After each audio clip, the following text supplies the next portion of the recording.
You let one ant stand up to us, then they all might stand up. Those puny little ants outnumber us 100 to 1. And if they ever figure that out, there goes our way of life. It's not about food. It's about keeping those ants in line. That's why we're going back. Does anybody else want to stay? Let's ride!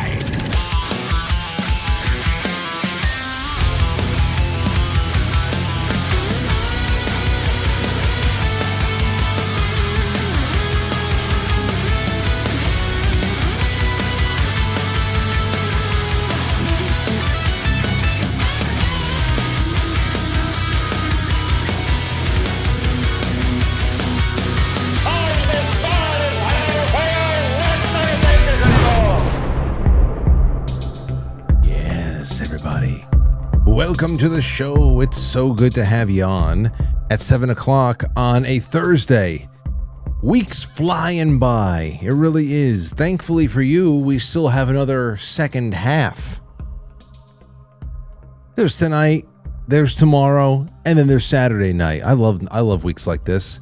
And it makes the next week feel even more triumphant when, you know what I loved I really loved about last week too? Is that on Friday night, for the most part, I was able to just sit back at home and relax, and Aurora went to bed, and Lauren was there with me on the couch, and every once in a while I was checking in on the stream of the Friday night show. That was really just the rebroadcast of the Saturday night from before. And it was so fun sitting there and having the audience experience and just talking with people in the chat room as it's live. So I like that whole aspect of it too. That's a lot of fun. Also, I just realized I don't have my wedding ring on. And you know where I left it? In the other room by the drum set as I was doing, I was putting I still haven't really done a drum stream since the Jamboree. So I was putting all of the mixer, I was equalizing a lot of sound and stuff like that. Remind me on the flip side tonight, Frank, get on the drums. So I'll go in there and I'll jam out to a couple of, I'll put a couple of tracks on. I don't know what the hell I'll play. Play along to something stupid. Maybe Gloria Estefan again. And I have to go in there to grab my ring. So just remember, on the flip side, Frank, your ring, get into the other room, and then I'll cut off the stream real quick, and I'll resume it from the other room, and we'll be live. As for tonight, boy, I can't wait to speak with our guest. He's a return guest, but maybe you don't even remember him on the first time. It's been a couple of years. His name is Will Brown, and his online brand is Incredible History. And I've got his link tree in the description of the episode, and he's going to be on with us in a few minutes. And he was on the show a couple of years ago to discuss some of the only a thumbnail sketch, a fraction of the contents of his book that was all written on legends and oddities and controversial ancient history of North America. And he's returning tonight to talk about what he has learned during his various trips into South America, investigating mummies. I want to talk to him about that because are they the same mummies that Timothy Alberino was talking about and all that stuff? And there's something about jungle mummies that make me feel, I don't know, there's a little extra something to them, There's a little extra magic with a jungle mummy. Magic, creepy, definitely a lot more humidity. So anyway, we got that, and but he's also been compiling a very popular series on some of the greatest explorers and conquistadors in history. So, obviously that gets all the kinds of reaction that you think it's going to get. And I can't wait for some stories tonight because I know that he has some stuff that is going to be released. So I want some previews, and that's what we'll be doing, at least in the first half. And in the second half, I've got stuff for us to play around with. I hope I can take your calls. That would be wonderful. Just remember, tomorrow night's show, 7 p.m., is not here. It could be found on the Playhouse channel on YouTube. It's linked on the front page of the YouTube channel, but if you go to, I'll be sharing the links around tomorrow. The The stream is already scheduled, so it's already there. I'll share them all around tomorrow, no doubt about it. But if you go to YouTube and the Playhouse, let me show you what it looks like. Here we go. Here it is. Right here. See, there's only one episode right there. And tomorrow night's the second episode with Tank the Tech. It's going to be good. Oh, I'll give it a like because I know it's going to be good. And there you have it. So get on over to the Playhouse, and that's what's going on. And on Saturday, I'll be getting the links out all over the place for Pilled, or you can watch it on quitefrankly.tv, whatever your preference is. But that's going to be at 9 o'clock. Good time. Good time will be had by all. A hookah will be packed. Sherry and Dave will be here. And that's that. Take a listen to this. Unemployed man exploits food delivery platform to eat 1,000 free meals over 2 years. Sounds a lot like the United States means-tested programs that the government puts out that people only enter onto and never get off of.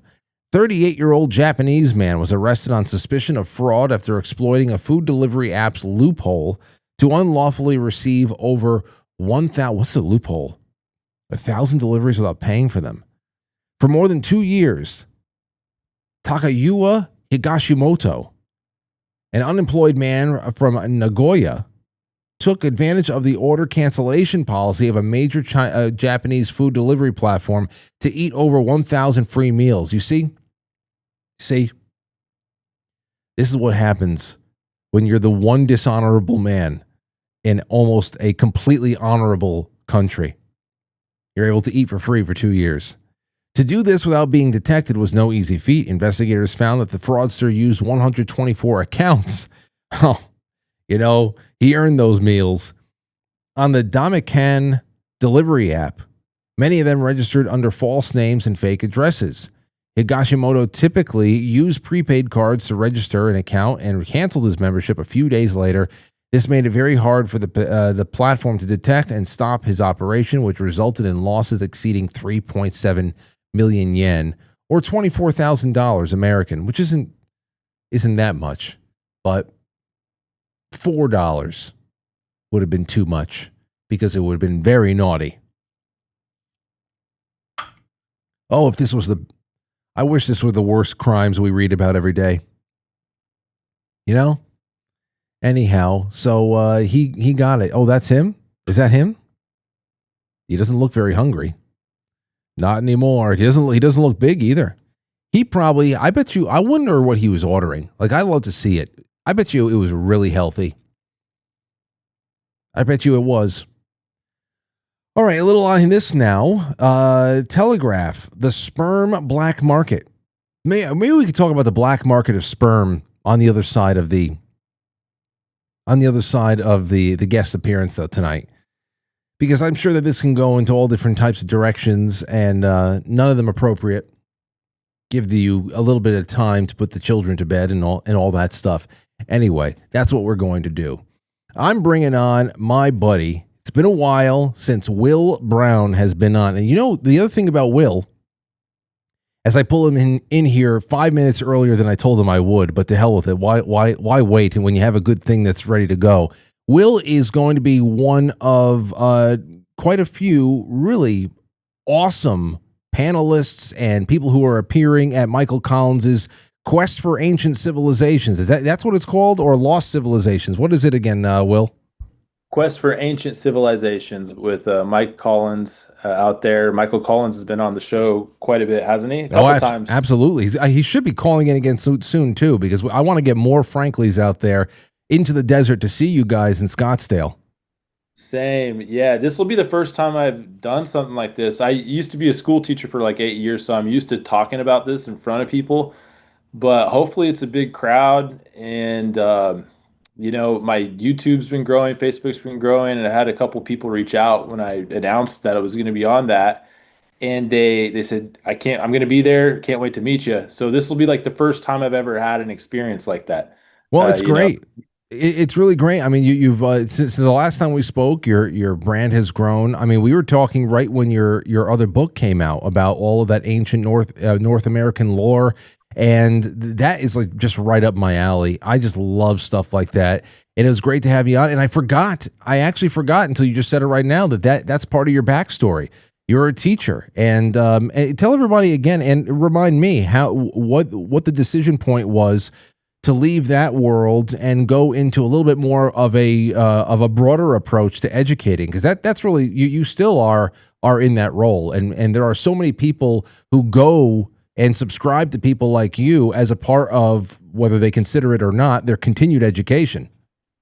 I appreciate that. So when you had me on last, I was actually still teaching. For the last 3 years of my teaching career, I taught like online history and economics at an international school, and it was completely online. So it was nice. I'd put a VPN. They technically wanted me to stay in home office, but like I'd put a VPN in and go to Peru. And I spent like 3 months down in Peru teaching, and then on the weekends I'd be, with Mike Collins at Foxhole and traveling to all these sites. And so, yeah, recently, I think a year ago, I quit that and did this full time. I was like, I got to take the leap. What I was wanting to do, which I'm doing now, was going to require me to have a full day's work, which I do. I work about 10 hours a day editing these videos I've been making. I've been doing a lot of the AI video generations to try to bring to life like the story, the Conquistadors. I got a Conquistador story going on, or Conquistador series going on right now, and it takes a long time and a lot of trial and error to get the images right. So I was like, I have to, if I'm going to do this, I want to do it all the way. So I'm 1 year out of the teaching gig, but like you said, I'm still trying to bring what I've learned over those 8 years, to the internet and the way I present my material. So What is I mean, obviously people are going to have to find out, and they'll get the full experience when they show up in December. But what are you planning to bring to the conference in Scottsdale? Like, what are you going to be presenting on?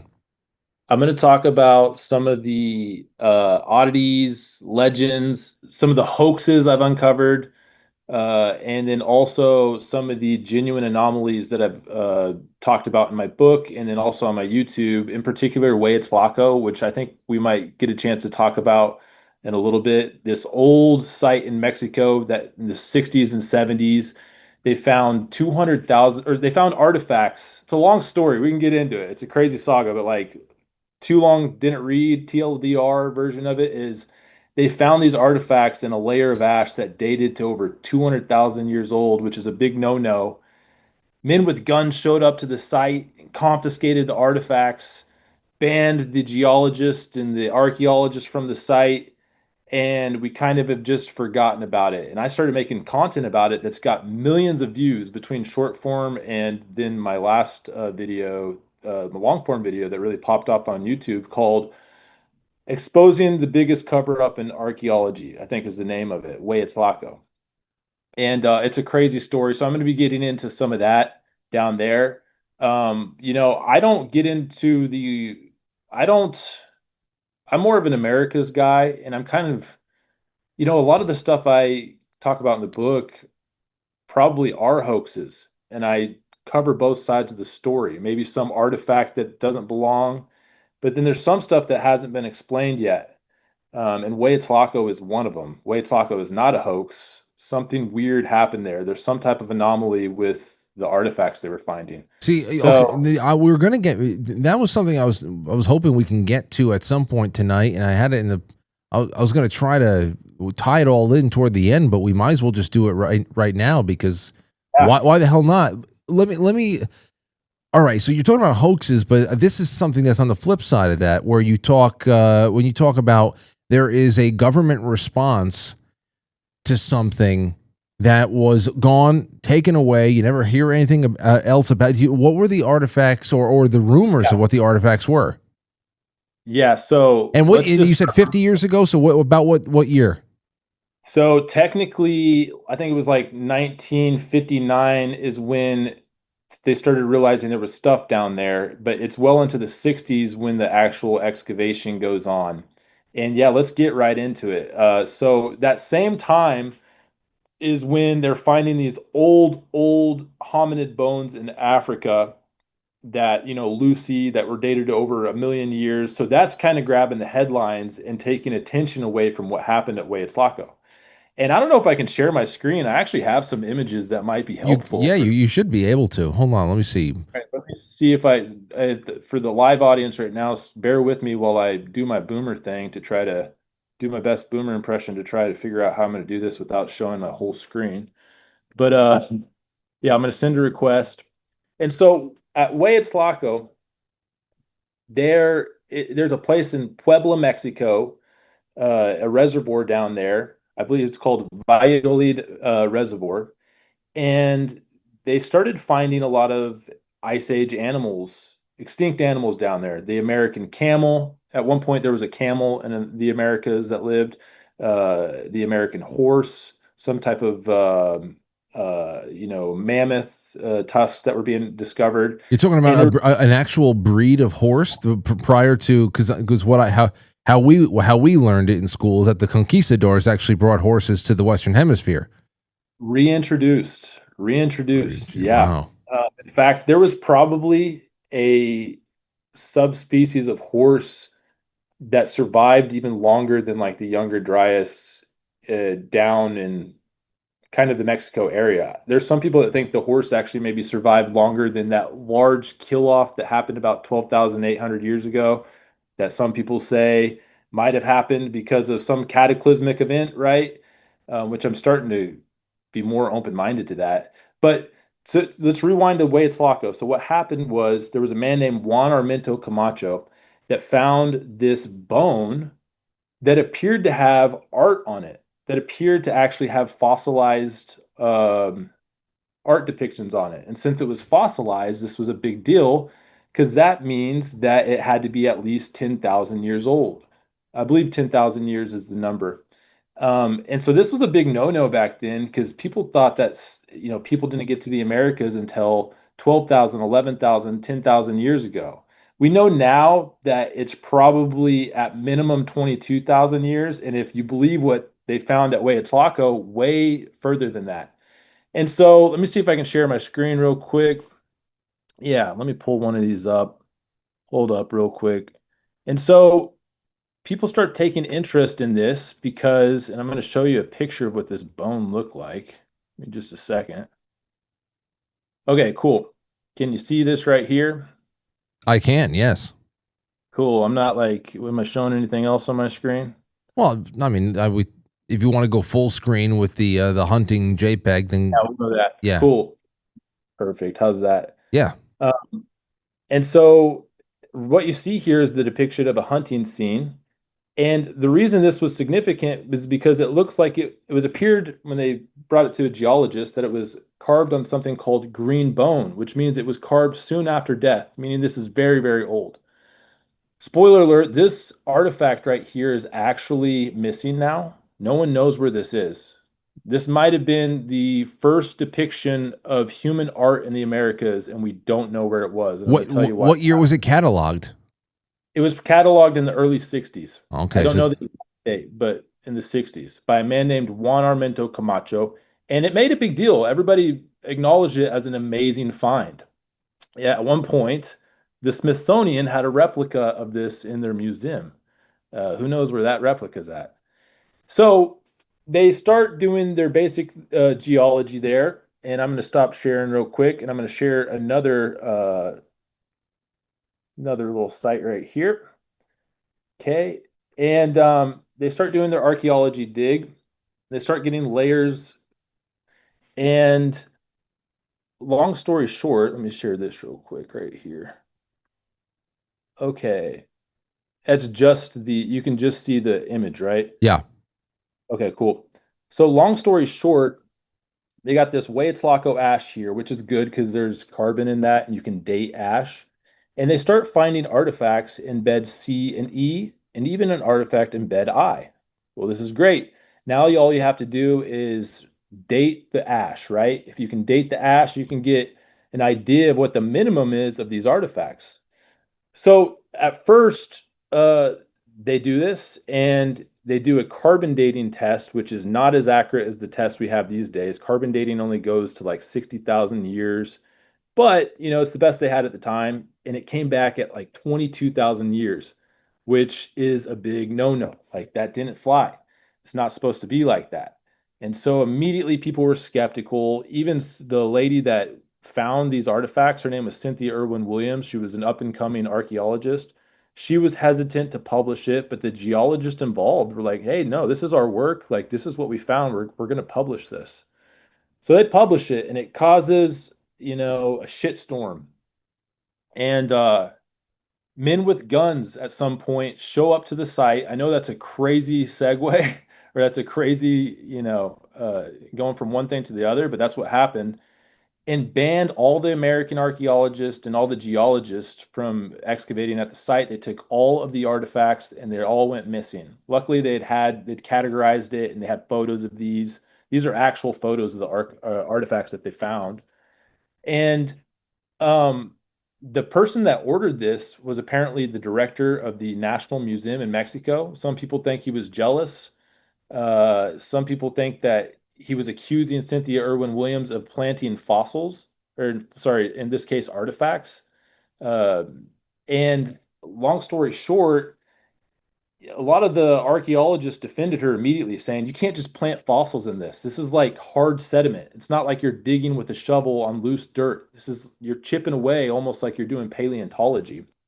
And so years go by, Huaytlaco's still kind of talked about, but really it's just about the drama of like the men showing up with guns. And 10 years later, there becomes more dating methods that are even better. You got like uranium series dating, and they're more accurate and they can go further back. So a lady named Virginia Steen McIntyre goes out there with her colleagues, another guy named Hal Malday, and they decide we're going to test that ash again. And this time it comes back to 200,000 years. And so Well, that's a leap. that's a huge leap. Virginia McIntyre claims that she was harassed for publishing this. She lost work over this. She was basically canceled, right? And um and so once again the drama continues with Huaytlaco. So they start trying to figure out, well, maybe these are correct dates. They're still skeptical about the dates, but what can we find out that would cause this anomaly? And so they start poking around about bed C and E here, and they call it the unconformity. And they believed that maybe there was a riverbed that eroded this away, and that's how this magically got underneath here. But meanwhile, they're still not explaining bed I. No one is disputing that bed I here is underneath the ash. And so their explanation for bed I was she made a mistake. She just probably wrote it down wrong. That's like the main argument they had for bed I. And so years later, once again, early 2000s, they do a fission track dating with the ash and some more uranium series datings. And once again, they're getting crazy numbers like 200, between 200,000 and 500,000 years old. And at that point, and I think even today, most even skeptics on this case agree the ash is old. Like the ash is old. The question is, did Cynthia actually find an artifact in bed I? And then also, what about bed C and E? Was there some type of unconformity, is what they call it in geology terms, that allowed that to get underneath the ash? So they do one more test. They did a diatom analysis. Diatoms are these extinct glass they're really interesting. It's almost like in the documentary I watched on this years ago, they called it like an esoteric science. They're like these little glass organisms, and there's a bunch of them, and we know when some of them went extinct, and we know that some of them are still alive. And so, if you go and do an analysis on this, the soil here where the artifacts were found, you can see and count how many of those have been extinct, and we know when they went extinct. So you can get an accurate dating. And they came up with like a minimum age just from the diatom, and this is just minimum of like 80,000 years. And so even the skeptics couldn't explain the diatom analysis. And that would also, if that was true, kind of give way to the unconformity. And I know words are like kind of technical and all that. Basically, you had two things here. Bed I, they said that she made a mistake, and then bed C and E, there must be some anomaly. But over and over again, they've tested this, and over again, they found that these artifacts, where were they? They were laying right where they said they were, and that they're underneath this ash that appears to be at least 200,000 years old, possibly older. And that's just the ash. These are well And below the ash. when you say ash, obviously these beds, you're talking about just sediment Yes, levels but then of, the ash is volcanic ash. yeah, that I was going to say that had sounded pretty self-explanatory there. So volcanic ash. And Um, there's a huge volcano right next to this named Papo. I can't remember how you pronounce it in Nahuatl. I'm a gringo, so my Nahuatl is like the native language is terrible, but they call it Papo. And it's this gigantic, like 15,000 foot volcano that's still active today, always smoking and billowing, and it's had some major eruptions in the past. So See here, this is where theories. This is where I love just listening to people's personal theories on this, and it gets into it runs completely parallel to all the questions I asked Gary Buchler when he came on earlier on in this month, and he and I were talking about. And of course, he's going to be at the same event as you are. It's going to be a really star-studded event, and we were talking earlier this month about, okay, what would be the motivation for, maybe not just, certain archaeological investigations not getting approved or having a hard time getting funded or what. I think there's always people that want to fund interesting things, but it's really just so much about who's gatekeeping,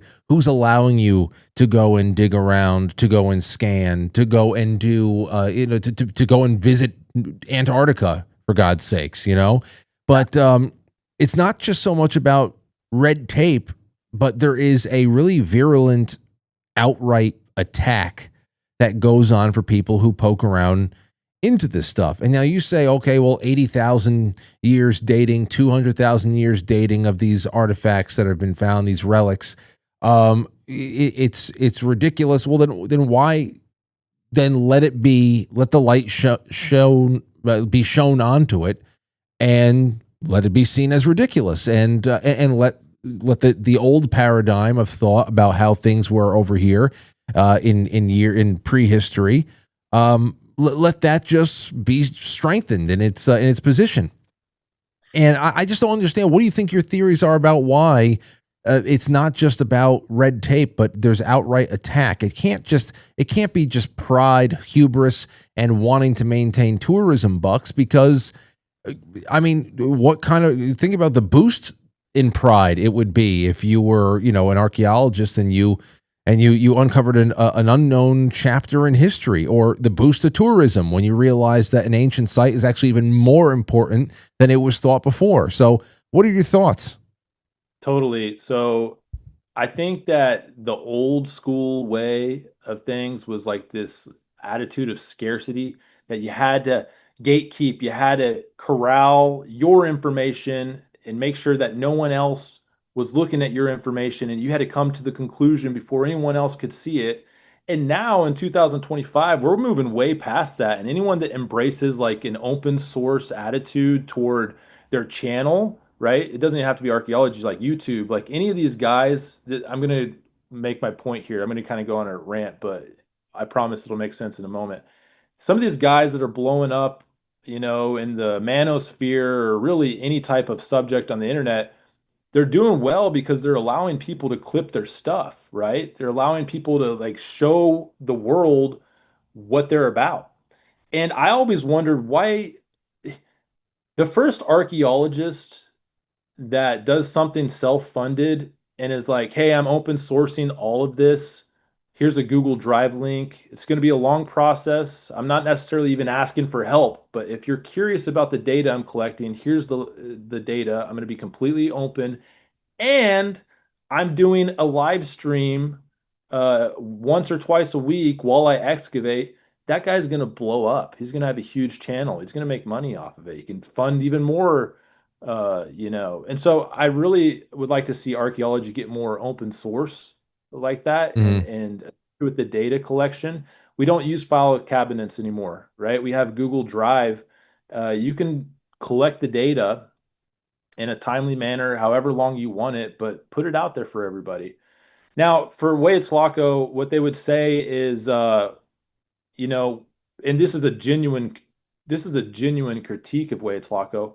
Where are the rest of these sites? And there are some. There are other anomalous, very old sites that we can talk about as well, but there's not a ton of them. So where are they in the record? And it's like, that's a good question. This is an anomaly. So it's totally okay for them to be skeptical. In fact, it's their job to do that. I do believe in the peer review process, if it's done without ego and hubris, right? And then earlier you were saying, is there something more to it than just ego?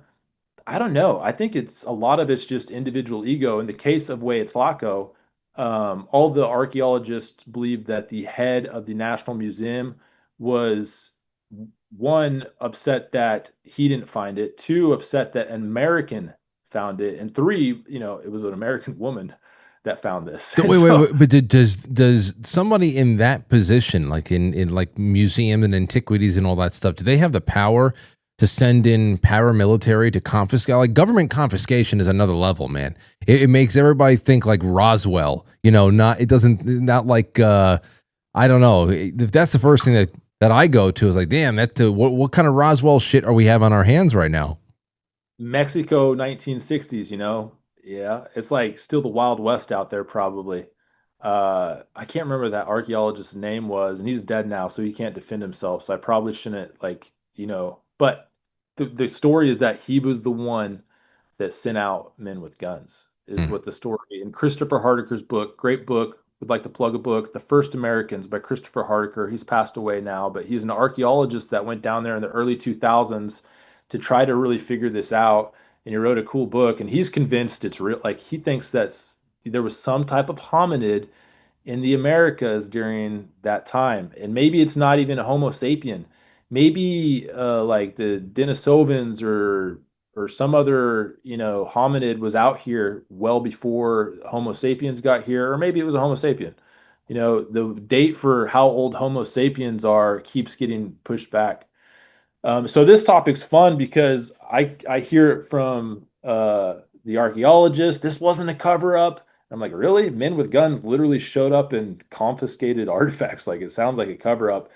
And then on the flip side, I get a lot of people that get upset that have fallen for some other conspiracy because the Earth's not really that old. So I hear it from both sides on this topic. But man, it was electric. It's gotten millions of views across my shorts and my reels over the last couple of years, and then my last video on YouTube has like 700,000 views or something after a month. Um, I'd never thought this site, because there's nothing visual about the site. When I went down there, it's a bunch of houses and like some trenches. It's not like the pyramids of Egypt. You have this beautiful visual. There's nothing out there that you can really see. But the information, luckily, is out there for this. And it was, despite there being a cover up, it was too well documented for it to just go away. And have you been able to track the metrics on that? Do you know how well received that video is in Mexico? That's okay. I don't have metrics, but I get a lot of comments that say like, good, I'm glad that they kicked him off. Like those artifacts belong in Mexico. And I'm like, no, the artifacts are missing. Like the artifacts are never coming back. The artifacts probably got sold on the black market or destroyed. Like they're gone. They've been missing for 50 years. So they didn't confiscate them to give them back to Mexico. Like that's not what happened. Yeah. Yeah. I want to get deeper into South America now because I know you spent some time there, and I want to talk about some other things. And it all really kind of relates because we're talking about opening up doors and windows to a past that there's just so much more to know about what happened. 30,000 foot view, and then on local levels, forget about it. I was just talking about that about a week ago when I just came back. I had just come back from the Adirondacks with my family and some friends, and I just love driving through. Local areas, especially in the Northeast United States, because you're going back colonial America pre-revolution and all that stuff, and you realize that no matter how many big overarching stories that we talk about, that about our history and formation as a country, there's just infinite amount of history that's buried inside of the small sleepy towns. Many of them are just kind of evaporating right now and going away, and all that stuff. So when you talk about the lost history of the jungles, and I mean, come on, man, it's staggering what's out there to be found. And but I was just I wonder about that a lot, and especially when you go down there into South America. Where do you start? What's the thing that calls you down there first and foremost? Yeah, so I did this whole like 4 years ago. I did this, or 3 years ago, 4 years ago. I did this road trip through Mexico. I drove my car down to Oaxaca from Kansas, and then I drove around like the coast of Veracruz, and I was retracing the Conquistador steps. I've been obsessed with the Spanish conquistadors for like a decade. There's a guy named Kevin Seipel that wrote a book called Conquistador Voices, and it's just basically a review of what they wrote. You can say, oh, they were exaggerating, or maybe they were even lying or embellishing, but it's the only primary source documents that we really have, other than the Aztec codexes, which were, written kind of well after the conquest. And so it's a great book that, doesn't really virtue signal much and just tells the story how they told it. And kind of gives a preface, which is good, that, hey, these guys might be lying, but here's the story. And then doesn't interject anymore and just tells the story, which is exactly what I like. And anyways, long story short, I spent a lot of time kind of retracing their steps. And then I really enjoyed Mexico. My Spanish got better. And I've always wanted to go investigate Peru and go see the sites down in that area as well. And so I think it was January 2024. I showed up in Peru after spending a month in Colombia, which Colombia, by the way, is amazing as well. We can talk about that. There's megaliths in Colombia. But Peru is like, I haven't been to Egypt, so I can't say, but I can't imagine too many places in this world having more interesting and weird oddities than Peru. That's what I like, oddities, weird stuff that's like kind of out of place. I was in this one museum down there in Peru, and they have these bearded men that have like these like twirly mustaches like you'd see in like the 1800s. And they didn't really have beards, thick beards back then. Like what were they depicting? What did they see? Why is there 20 different potteries showing these men with large beards? And so I get a kick out of that stuff. And so 2024, I spent 3 months down there in Peru. Yeah. Well, you know who else was down there around the same time was Timothy Alberino, I met because him. you met him down there. I did meet him down there Oh, so, on my second trip to Peru, which was recently. That was in April 2025. Yeah. so then we're. Oh, did I talk to? I don't think I talked to Tim after that trip in this April. Maybe I did. I don't. The time is so weird to me right now. But were you guys down there? Did you examine those tridactyl mummies together? Not together, but the same exact time. The He same went trip. like that morning, and I went that afternoon, and we met up the night before to say what's up. Like, I like his channel, and I think I like him. His book. I can't remember the name of his book, but Birthright. dude, that's a good book. Yeah. It's a great book. He had some guts writing that, and it's at the perfect time. It's at the perfect time, and I like, the idea of combining scripture with whatever's going on with this UFO disclosure stuff, and he's the guy for it. So that was cool to meet him down there. I had previously been down there the year before. I was I don't want to say I'm like an OG on the mummies, because the mummies kind of drive me crazy, and I don't even uh, necessarily spend too much time thinking about them as much these days. But a year ago, over a year and a half ago, I was in Peru, and it was just around the time where they found the dolls in the airport, which were obviously fake. Do you remember that? I remember that, and I also remember the paper mache mummies, alien That's mummies from Mexico. okay. Yes. So So Mexico, for those that don't know what we're talking about, the Mexico Congress, the Mexican Congress presented these mummies, and they didn't present the mummies. Jaime Maussan presented these mummies to the Mexican Congress that were these tiny little tridactyl beings, meaning they had 3 fingers, and he presented them as aliens. The world laughed. It was on Stephen Colbert. Neil deGrasse Tyson was laughing. Ah ha ha! These things are obviously fake. And when I saw it, I was like, yeah, it is weird. They do look fake, right? They do. Like they look fake. Yeah. But then I started looking into it and I was like, I kind of remember this. A few years back, there was that big mummy named Maria. But it was like by Gaia, and I just figured it was fake because the only thing I'd ever seen was with Gaia, right? Maria was And in Peru though. That you didn't you and Timothy, that was one of the ones he talked about a lot when he was on the show.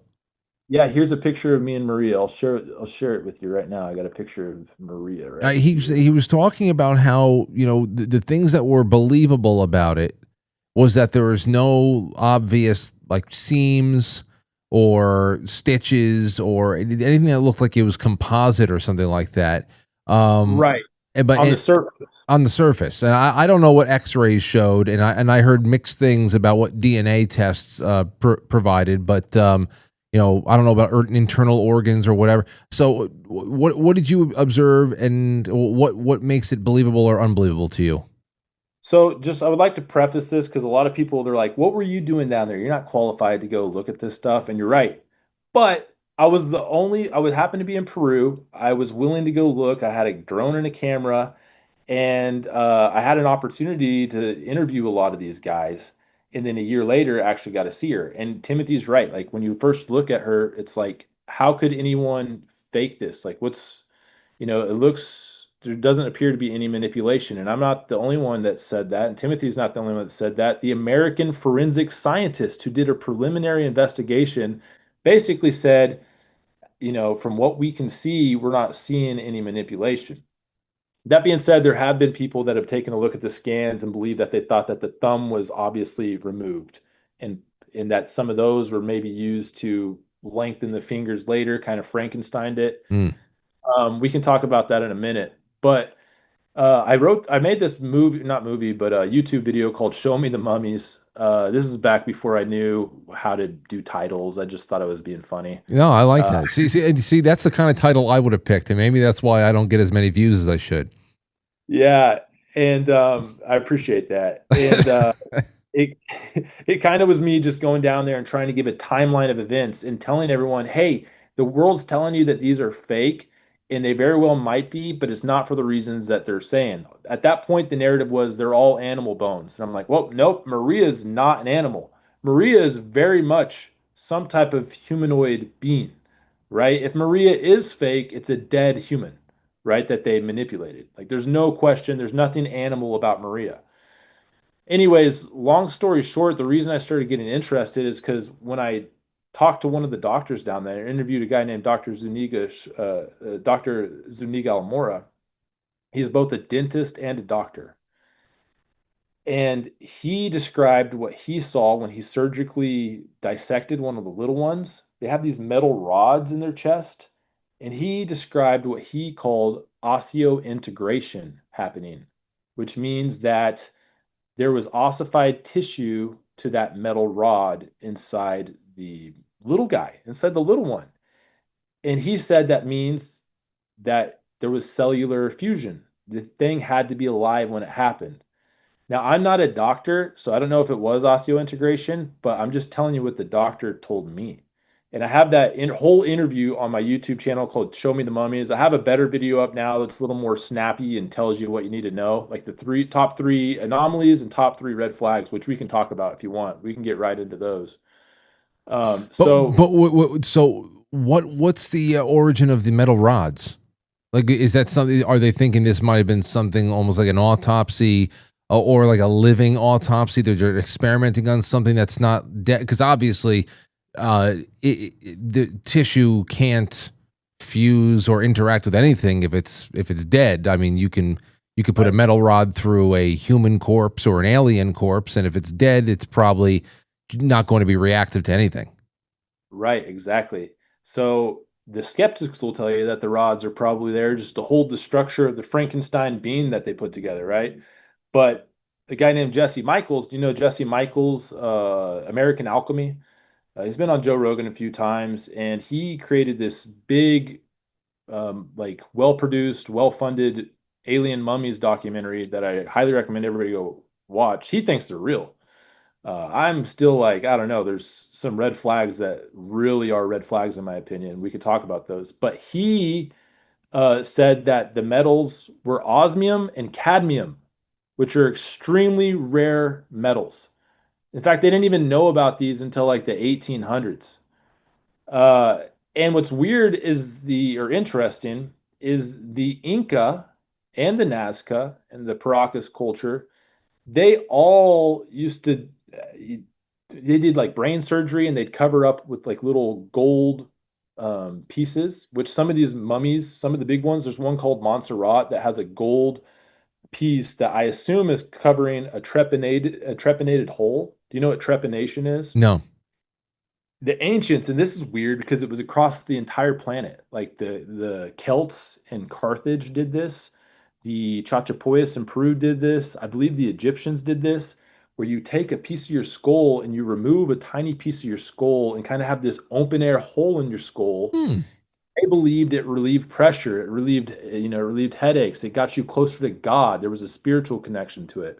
In fact, there was somebody on Joe Rogan a few years ago, and it was an older lady that did she self trepanated herself, like she did it, and she thought that her thinking process was better. But Yeah. regardless, the Inca, yeah, No, no. he might have, Let me just jump in on that. There was a book, and I have to take it out again, and read it. It's called "The Secret History of the World" by Mark Booth. Have you ever read it? no, but I've heard about that. Okay, you should grab it. Okay, and just thumb through it. And in the opening chapters of The Secret History of the World, they go into different theories about our, the way that we, if I wouldn't say evolved, but developed as a species, and what our earlier iterations of mankind actually looked like, that we were actually far more part of the earth. Like instead of the genitals we have today, they're almost like actual turnips, like vegetable. Like we were in almost like a part vegetable state at one point. And one of the things they go into are ancient theories about the gradual hardening of our skulls, and that our connection to God and the divine was a lot more readily available when we were in a little bit more of this softened, exposed state. I forget, it's been so many years since I picked it up, but I remember those first few chapters are wild, and then it goes into the Rosicrucians and all the secret societies that we all know about today. But you should go check that out. I wonder, like, I'm just kind of riffing off of this. Tell me if I'm off base here, but you were saying like it was almost like they were in a vegetated state. So if you like No, I should say go, vegetative. I should say vegetable state. like, And I mean literally vegetables. so would that be, oh, okay. Okay. I thought you meant kind of like because I was wondering if that would imply that this was before the forbidden fruit had been consumed by Eve in the garden, like that story. Yeah. And that, Gnosticism and like knowledge came and corrupted humanity. And maybe that's when our head started, I'm just kind of riffing off of that. Here's a little bit of it. Mark Booth, Vegetable People, refers to the concept of proto-humans or early human ancestors described in the book, Secret History of the World. According to the book, these ancient beings were vegetable people who were nourished by the sun and served as a link between the spirit world and the physical world. This idea is part of Booth's larger narrative that history as we know it has been corrupted and secret societies have served a hidden alternative. Very, very Gnostic, obviously, but yeah, there's a lot there.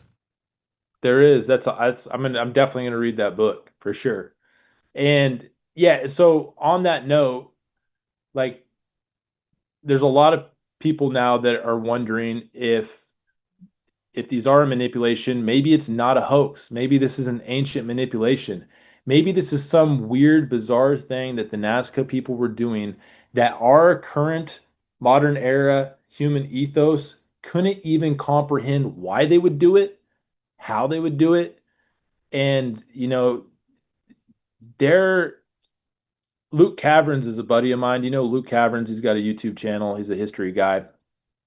He and me and him were talking, and he's like, these people, if we were to meet them right now, it'd be like an alien meeting a human.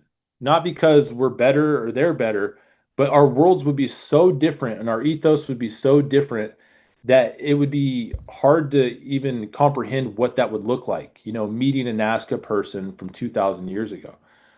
We know a lot about them, but it's still hard to dive into their mind, right? Their Oh ethos. yeah, So, yeah. yeah. So that really, I mean, that's a wonderful adventure right there in Peru, and that's really cool that your time actually crossed. You crossed paths with Timothy Alberino as you were out there, because I interviewed him. I mean, he's been on the show many times, and he's going to be on the show in about a week or so. And we were going to actually talk a little bit more about Birthright and Genesis 6 and all that stuff. But I had interviewed him right after that trip concluded to talk about the Mummies in particular. That's really cool to know that you guys are out there at the same time. So that's cool. I mean, I read a lot about the DNA analysis. It makes you wonder, because everybody says that you have these kinds of these question marks that are across all continents, separated by oceans and all that, in times when the Earth was not supposed to be so connected. But let's take this to a little bit more. I guess this is south, but bring us to Paraguay now, because Okay. Okay, well, go ahead. Real quick before we get to Paraguay, can I just rattle off a couple red flags? Oh yeah, I forgot about that. Go. Because a lot of people think that I believe the mummies are real, and that's actually not the case. At one point, I really wanted to. I'll fully admit, I would love for these things to be real. Are you kidding me? Like, I love this freak show stuff, but um, there are some red flags. First of all, let me rattle off a few more anomalies. Second anomaly is Maria has 32 vertebrae, while most humans have 33. That's not an impossible anomaly. It does happen in nature, but it's rare. And it's notable because we're talking about, we're trying to find things that are different. She also has like a large protruding mouth and these huge eyes, and then an elongated skull, which is not exactly, that's an anomaly, but it's common in ancient Peru. Like they had elongated skulls, right? Okay, red flags. I started to notice on Twitter that some of the individuals involved early on in some of this stuff were posting pictures with these giant heads, like this big. And it looked like it was made out of the same or covered in the same diatomaceous material, which is that white stuff that you see on the mummies. And I immediately was like, we got all these scans of the big mummies that, look humanoid. Why haven't you scanned those giant heads? I don't have to be a biologist to tell you that if what we're seeing on the surface of those giant heads is also what we see underneath, then that's a new species. Mm-hmm. But why are you scanning them? Is it because they're fake? And so, the answer I got from that was, well, they were probably sold on the black market, which is also red flag number two. These things, there's rumors that Russian oligarchs have bought these things for like $1 million. And there's a dark side of this world. There's a mafia down there in Peru that deals in antiquities, and I don't even like talking about it because it's like a legit dangerous mafia. And people go, I would hope so. I mean, what the hell's the point of being a mafia if you're not dangerous? Anyway, keep going, because I have a question. We were just talking about this thing in particular, just on Tuesday night when we read about this heist at the Louvre, and where the hell these I mean, it was over $100 million worth of jewelry, but when you think about the historical value, it's invaluable. And yeah, we were thinking, okay, well, you can't bring this to a pawn shop. What are you going to do with an ancient relic? So I jokingly said, and maybe it's not that much of a joke, that when it comes to art and relic black markets, the only real buyers are like kind of Bond villain type people who really just want to have their own museum in their basement. yeah, and they got 20,000 Bitcoin to do whatever they want with, right? And they can, and so I think I just saw this the other day. only 60%, it's estimated that 60% of like all commerce in the world is legal commerce. Like, Good, like, good. like 40% of the actual economy is black market. Wow. And so, um, people go, well, what's the incentive to fake something to this? There's hundreds of these, and the answer is $1 million because that's apparently what one of these sold for. And so then red flag number three, and then I'll wrap up from this is where are they finding these? This was supposedly found by a vaquero, and a vaquero is a grave robber. So we're already dealing with criminality. And he's tried to say he showed people where it was, but the people called him out. It was like, this is not where you found them. An archaeology site should be treated like a crime scene. You can find out a lot of stuff at the site. Like, forget about the bodies. If you just show the site, you can probably figure out all this stuff. And we're 9 years into this, and we don't know where the site is. So, Yeah, I get you. people are trying to be like objective about this and, kind of entertaining the idea that they might be real. You really should keep asking that question. Where did you find these? There's 100 of them. Like, they're between the pieces, there's hundreds of them.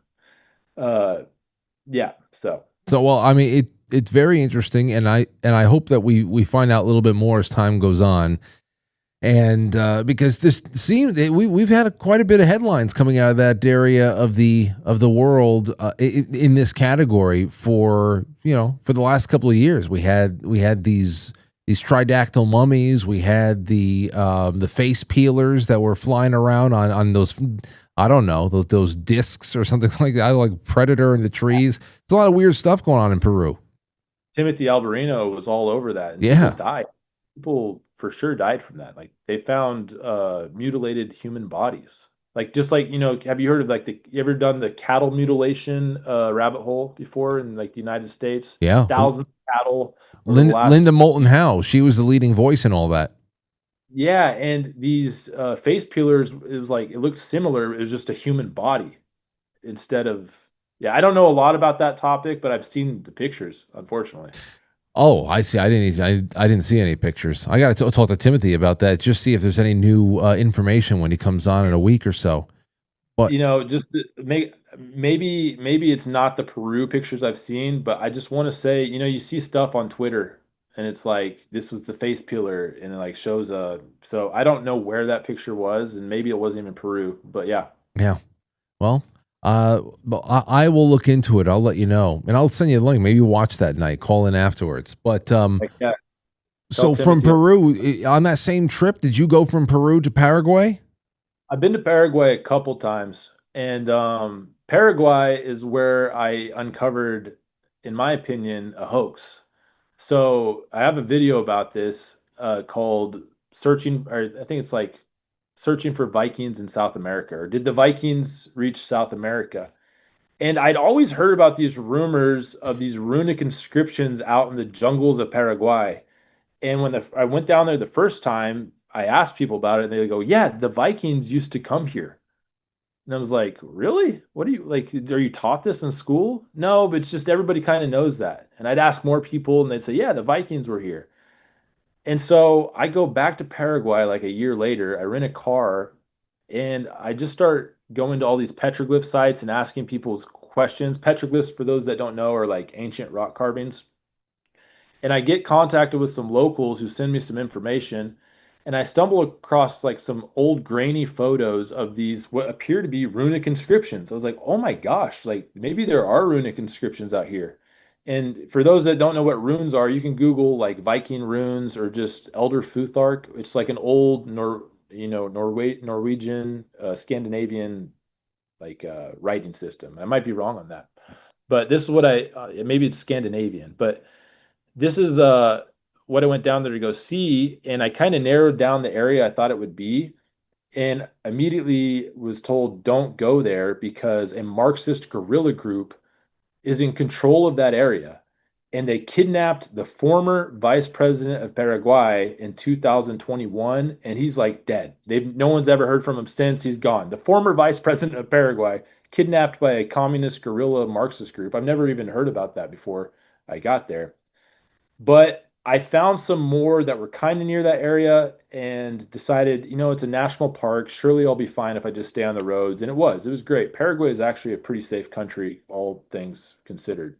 I had a kind Other of I had a couple of friends who Paraguayan and they wanted to go back to buy around the time that they were making, or at least they're considering making hemp farming legal. This was, I don't know, over 10 years ago. I forgot what it was, but they were all thinking about going back and just buying up acres and acres and just and growing hemp, industrial hemp, so that nice.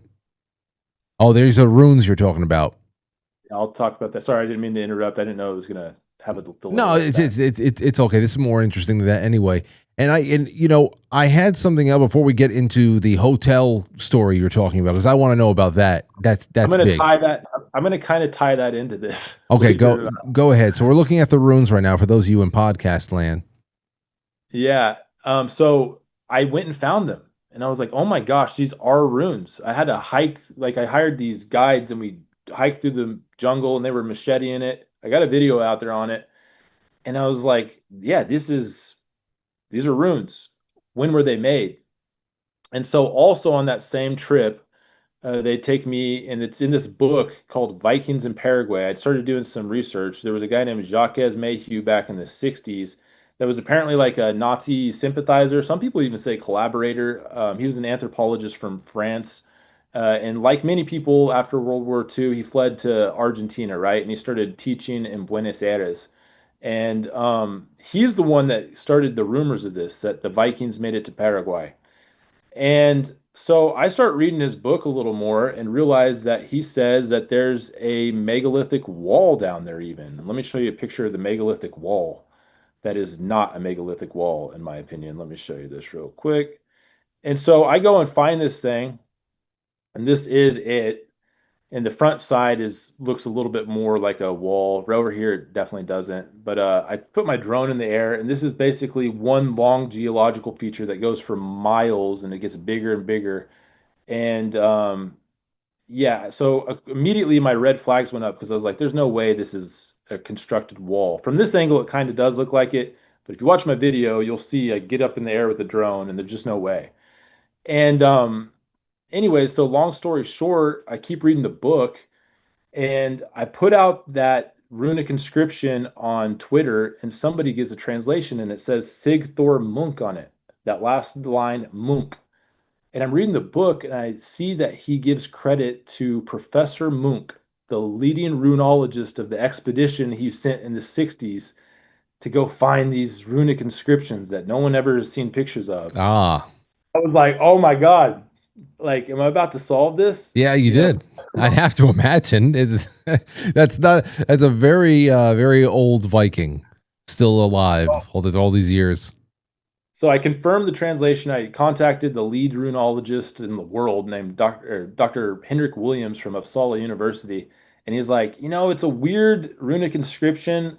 Some of it's illegible, but like the bottom line 100% says Munk. For sure, it's Munk. And so I think that Professor Munk and Jacques Mayhew were trying to sell a book, is what I think. And they did. It's still to this day is a popular book. It's called El Rey. It's like the Viking King of Paraguay is the name in English, how it translates. And it's a whole story, a whole drama, but there's a lot of German migrants. While I was there out in Paraguay, I went to Nueva Germania, which is a German town that was established in the 1800s. And then once again, after World War II, more people moved there. And if you just go around like Asuncion, people are more European with their features. There's a lot of German heritage there, which is cool. Like I'm like 50% German. So I was all about going to see that. I love seeing like the German, there's like some villages in Chile, villages in Argentina, Peru, Colombia that have very German features. But yeah, while I was there, I stayed at a hotel. This is like I guess the title. I stayed at a hotel that Hitler is supposedly buried under. And so that's a crazy thing to say. But there's a guy named Abel Basti that is for decades has been screaming at the top of his lungs that like he has evidence that Hitler was in Argentina, he was in Colombia, maybe buried in Paraguay. He was kind of moving all around South America after World War II. And when I go into this stuff, I don't necessarily believe or not believe. I just go because I'm curious. And when I announced that I was going to go down to kind of look at into this, a bunch of people got mad on Twitter, and he died in the bunker. It's silly to even you're gaslighting to even go down there. You're trying to all the buzzwords that they use. Gaslighting. Everybody loves using new words. Earlier on this year, I think it was probably around April or something like that. I remember there was a little bit of a ripple of interest in this subject again there too, which I love. The Hitler Argentina storylines, and I wonder about it all the time. And because there's no reason for if you understand anything about Operation Paperclip, and Right. if you understand and you know anything about the either the theories / what is on the record about high jump, then there's no. I mean, why not? Why not Hitler is somewhere in South America or something like that? And then we got the CIA files earlier on this year that were talking about how there was a search in South America 10 years after his supposed suicide in that bunker in Argentina. And Argentina was preparing to release classified information about Nazi fugitives and all that stuff there too. I forgot really where it all ended up being concluded because I don't know. Whenever what's that? I was just gonna say, sorry, I didn't mean to interrupt, but like most things, it didn't get concluded, even though they did release all that. Like it kind of just people were like, "See, I told you," and then life went on. It's you always know? it's always whenever it's something like that people outside, people in their personal pursuits and in smaller circles, sleuthing internet circles, or anywhere else, that they really take interest in.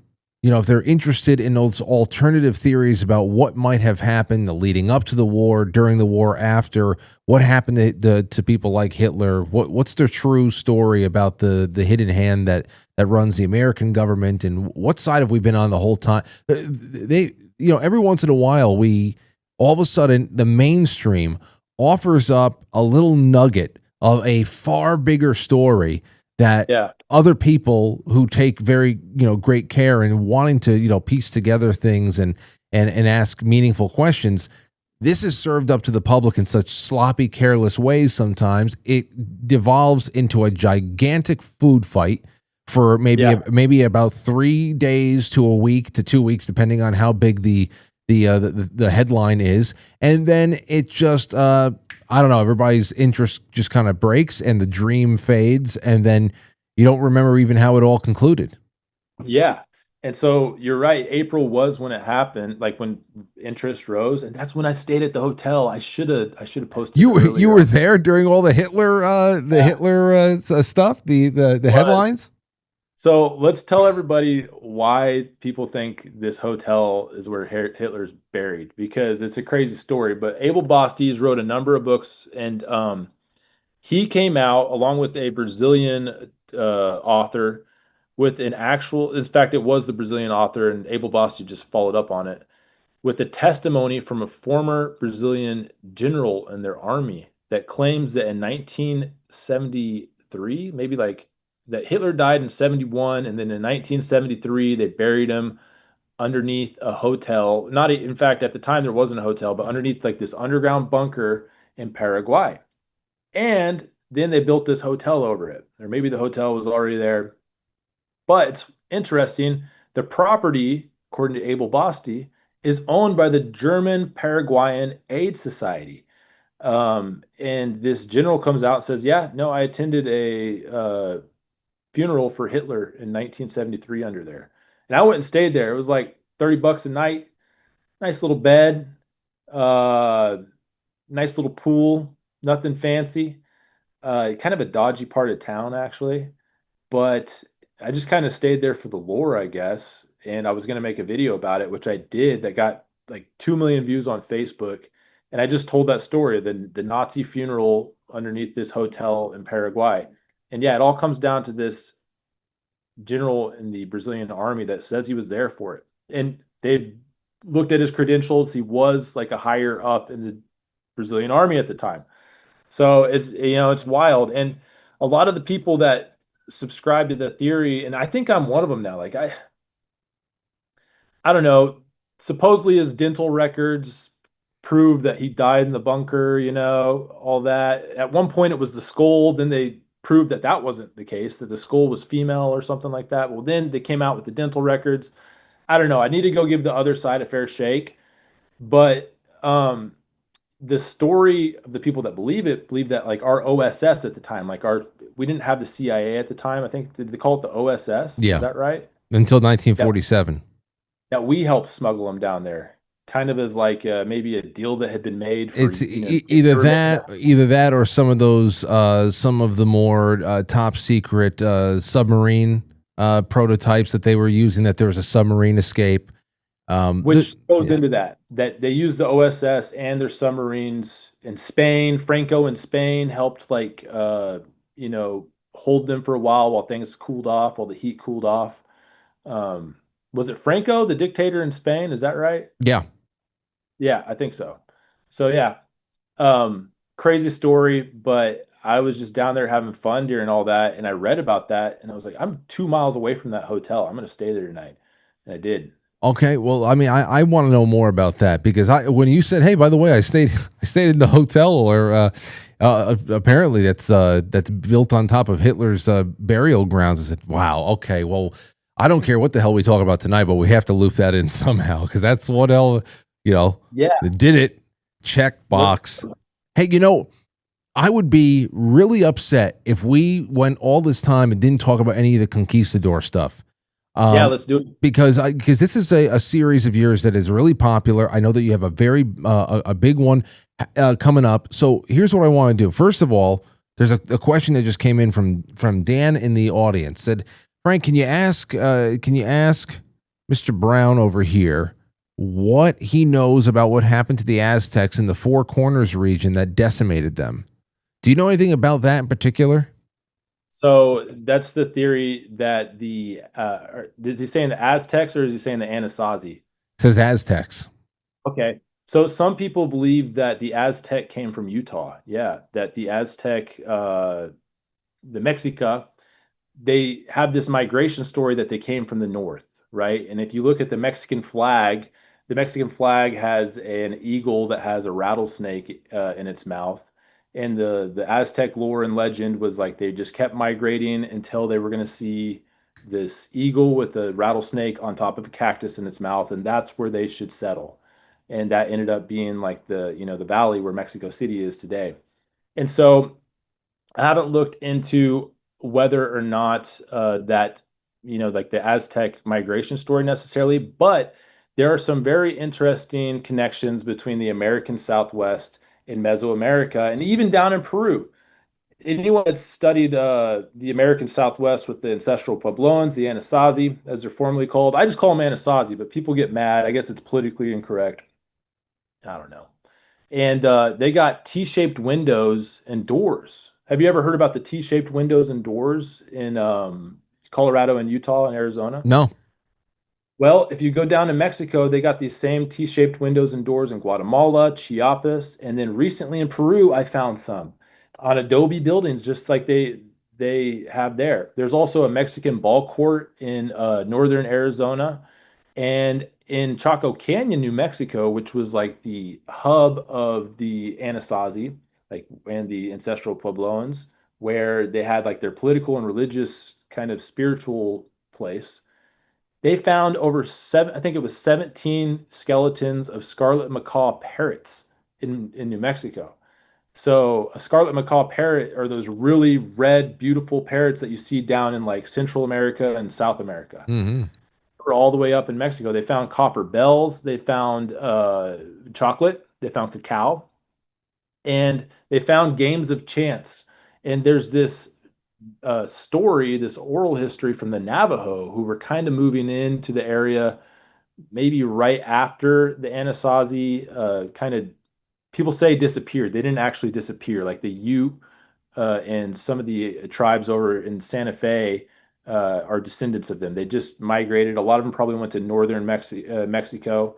But there's this story called The Great Gambler about how this great gambler came from the South and basically started playing these games of chance with the Anasazi, and they kept losing to him because the game was rigged, and he took over and enslaved them all, and that's when cannibalism and all these terrible things started happening right before the fall of Chaco Canyon. In the end, it was like a couple things that made them have to migrate. There was a huge volcanic explosion like 100 years before it really popped off down in Arizona. Arizona has dormant volcanoes that aren't extinct. Like they could pop off again sometime. And then the big one was there was a like the climate changed, not because of all the reason people say climate change changes these days. Like it just changes because the climate changes. And there's a theory that it used to be more green back then and there was more water. If you've ever been out in the American Southwest, it's kind of crazy that as many people as there were lived out there. Like it had been a hard life. Yeah. Yeah, yeah, Yeah, yeah. Absolutely. Think about that, and of course, I see all these projections and these maps that go back to show perhaps how green North Africa used to be too, yeah. and perhaps it's people just hang out there for generations and generations beyond what was the high time in that area because it's your stomping grounds and you just learn to get on with it in other ways. Instead of being very vegetable based, maybe you're a little bit more ruminant based, and you just switch from being a vegetarian to a little bit more eating livestock, and Or humans. or humans, or humans. And I know that you talk about cannibalism a lot in your Explorers and Conquistador series, especially with Columbus and all that. In Yeah. particular, I know that you've done a lot, but I would love to hear one story in particular that I know is coming out soon. It's Cabeza de Vaca, Let's and talk about please, yeah. because I love survival stories, and I would love to just at least leave everybody on this note, a really great ultimate survival story from the ancient past. And tell us a little bit about what is going to be brought to life in this next video that you're putting out. For sure. And, for the audience, we've covered a lot here. I'm like a pinball with some of this stuff. I'm sorry. I'm interested in all this stuff. So, right now I'm doing a Conquistador series. It started with the conquest of the Aztec and the conquest of Peru. I just released a Christopher Columbus episode last week, and Cabeza de Vaca, which I'm going to title The Greatest Survival Story of All Time, is my next video. I'm hoping in the next 2 or 3 days. And Cabeza de Vaca is super interesting. For 8 years, this person went through things that none of us could probably even imagine. Not many people could imagine. Um, there was like 300 or 400 men that started off on this journey. They were going to go basically not necessarily conquer because there wasn't much to stop them, but they were going to go claim the lands of Florida, in particular in the Gulf, and they had a bunch of misfortune. When you're reading the story, it just continued. It almost feels like a run-on sentence of misfortune. Like one hurricane hits them, half their crew dies. A week later, another hurricane hits them, another quarter of their crew dies. They get stranded on mainland Florida, and they all start starving to death.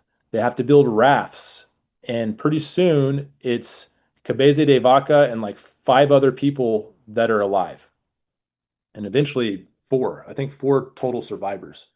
And Cabeza de Vaca was the treasurer of the group, and he's the one that wrote down the chronicles. That's why we know his name with this. And they get shipwrecked on their rafts in the modern day Galveston, Texas.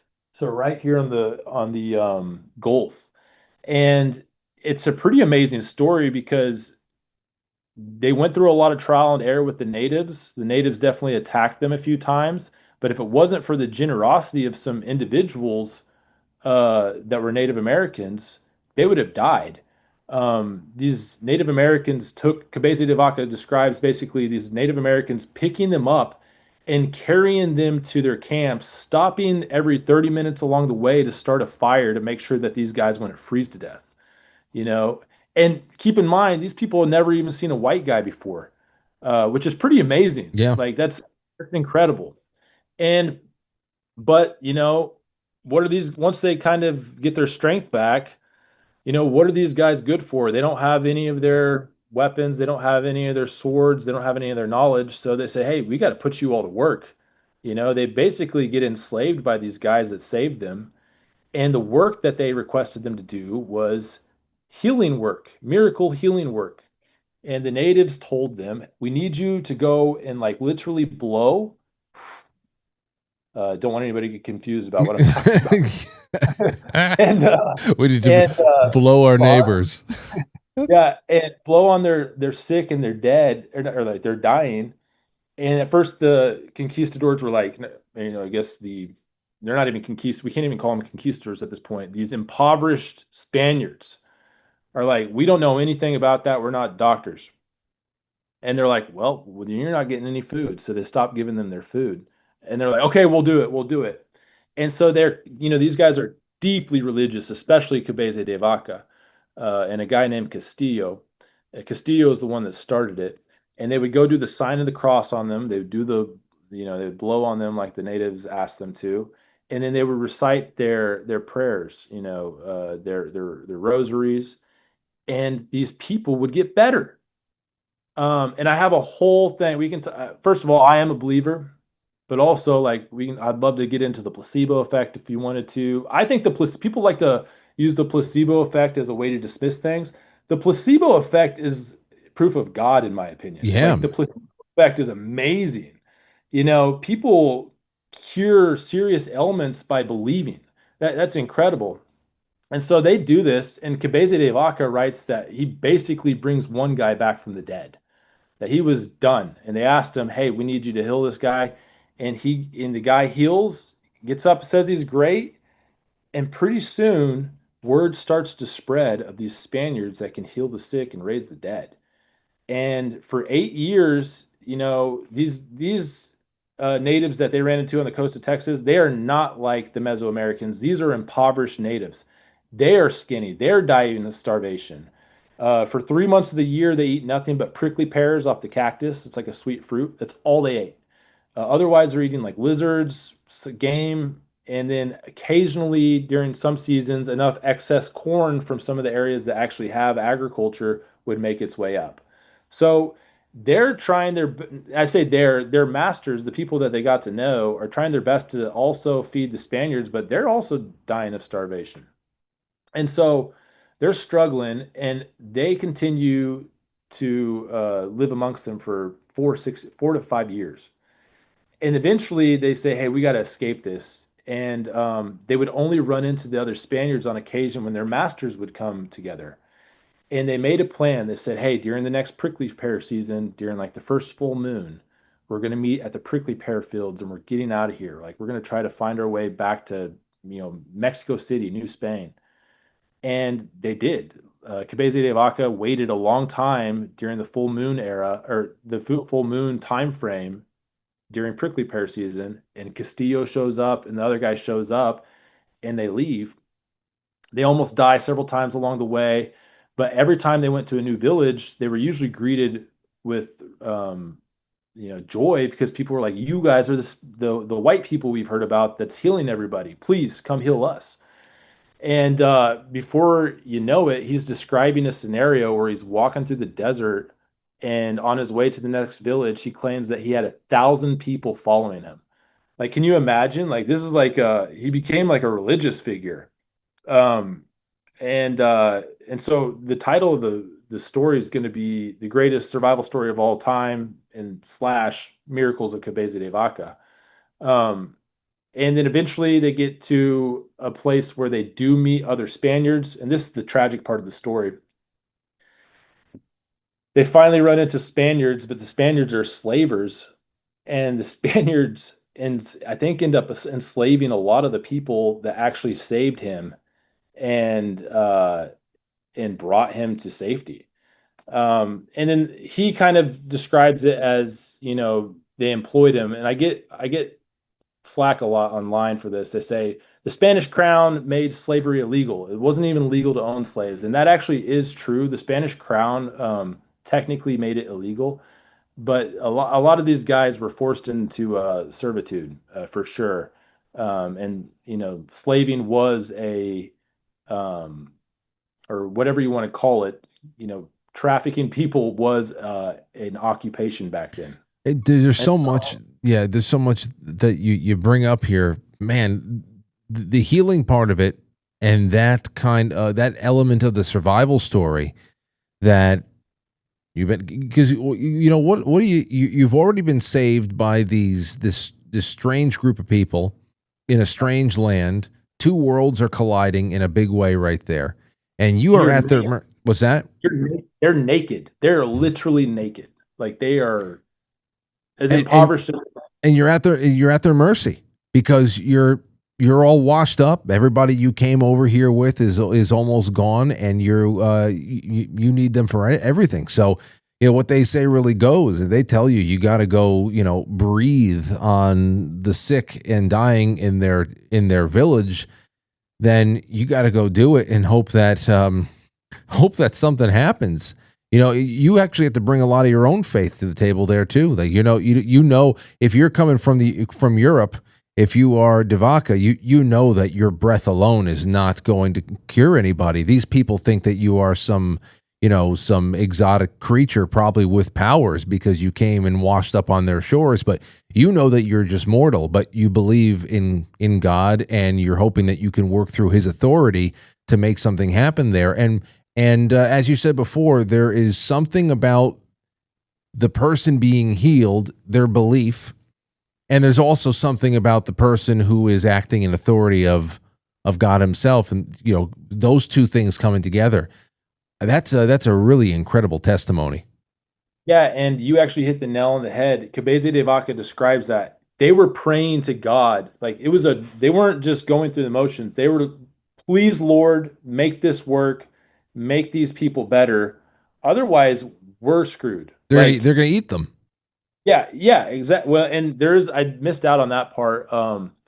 There was two rafts that originally landed near Galveston, and one of them, yeah, they had to take their dead and dry their flesh like jerky and eat on it for like a month. So there was cannibalism in this story. Forced, I mean, they had to do it to survive. So yeah, it's a wild story. And Cabeza de Vaca, when he got to Culiacan, Cineola, and back to civilization, he really advocated for the rights of those people up north in particular, saying like these guys are vulnerable. We can't just go stomp them out of existence. They saved our lives. Um, and then he goes back to Portugal. I think he doesn't go to Spain. He goes to Portugal. I want to say I believe, and he almost dies on the way back. Like a huge storm hits their ship. Can you imagine if you would have died and not even been able to tell that story? He wrote the book later on, and my entire video is based on his words. I read his book, I took notes. My whole process, how I do this is you got to read the book and you got to know the ethos. You take notes, and then I'll throw those notes into a like ChatGPT to keep me tight, right? To keep me organized. And I create an outline, and then I write the script from there, and I include a lot of his quotes.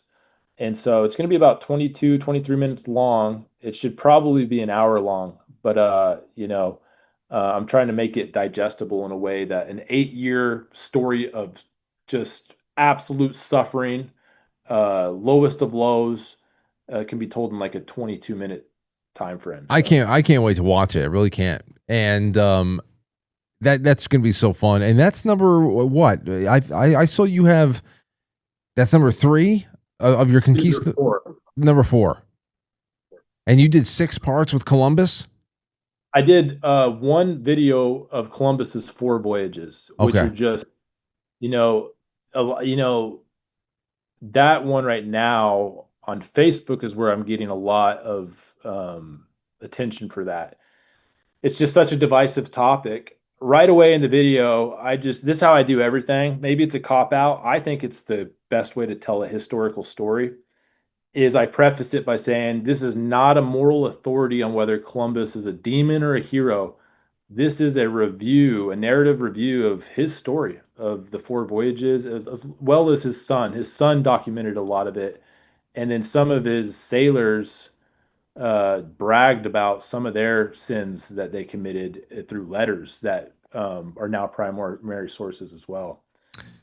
So yeah, it's a wild story. Will, you do fantastic work. It's so great to have you on. I know that you don't do a lot of podcast appearances and radio show appearances, so I'm glad you made time for us tonight. And everybody that goes out to the quest for ancient civilizations, what was it, December 5th through 7th in Scottsdale? December 5th through 7th in Scottsdale, Arizona. Me, Nerdotics is going to be there. Jimmy Corsetti will be there.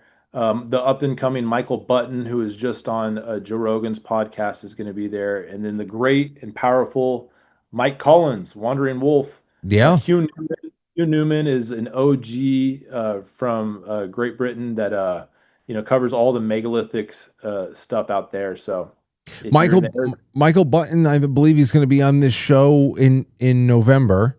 I have to do a pre-record with him because he's in the UK as well.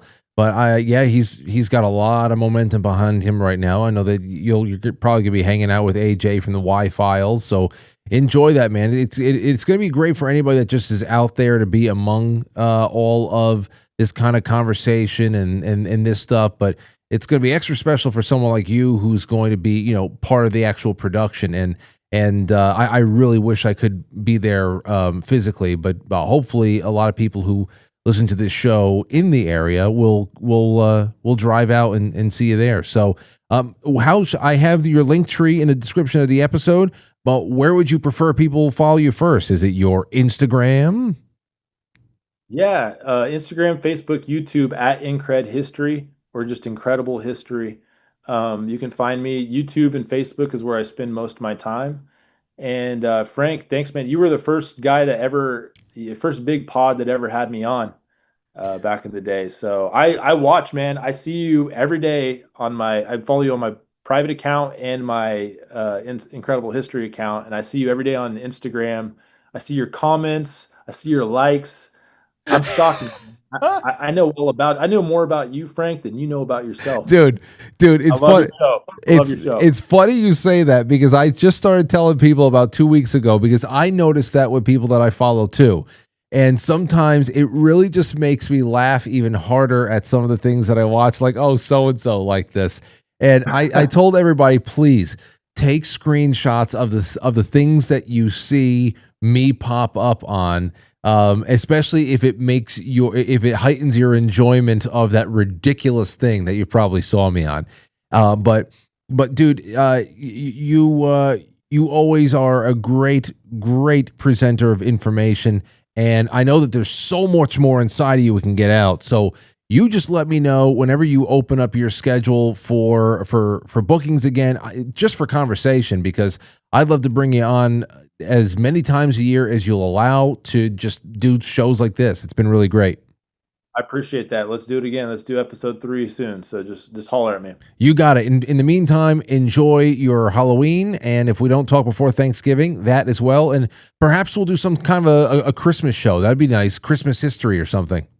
Let's do it. All right, man. Have a good one. Take care and good luck. Thanks, man. Have a good one. There you go, everybody.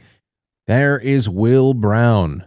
Incred History, Incredible History. Go check out his links. It's all in the description below. All right. Well, listen, as you know, it is a Badlands night, and I really want to thank them for all their wonderful syndication. And let's take a really quick intermission. When we come back, I want to read you a little bit more. I went because I don't have the Mark Booth book over here on me, but I pulled up all the some vegetable people concepts and notes and stuff. I'll read them to you, and I have some other things here too. Don't go anywhere. We'll be right. We'll be right back. I'm excited to announce that we're having our biggest 3-in-1 sale ever with a limited edition product, a back-in-stock special, and a closeout deal you won't find anywhere else. So go to MyPillow.com or call the number on your screen. Use your promo code to get our MyPillow bed sheets, only $29.88.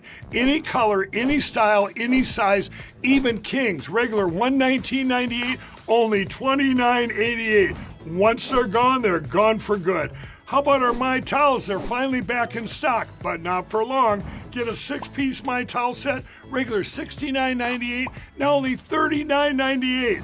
And for the first time and the only time ever, get our limited edition premium My Pillows. They're made with Giza cotton and designer gusset. Queen $17.98, Kings only $19.98. So go to mypillow.com or call the number on your screen. Use your promo code to get the best offers ever. Quantities are extremely limited, so order now. Quite frankly. We know what you're thinking. How can I become more financially fabulous? With Superbia Credit Union, banking has never been more gay. You don't have to feel alone to get a home loan. Join Superbia today and receive no interest for 69 days on our very popular Homo Home Loans. And yes, make deposits. Make lots of deposits. Superbia Credit Union. We're homosexuals. What is the Sovereign Alliance? The Sovereign Alliance are a collection of leaders and countries that are aligned not in the vision for their countries, but against a vision that has been thrust upon them. I believe that the Sovereign Alliance is less a battle for something and more a battle against something. They are against globalism, collectivism. They are against the rules-based international order. Sovereign Alliance, the latest addition to Badlands Rise merch, available now at badlandsmedia.tv/rise.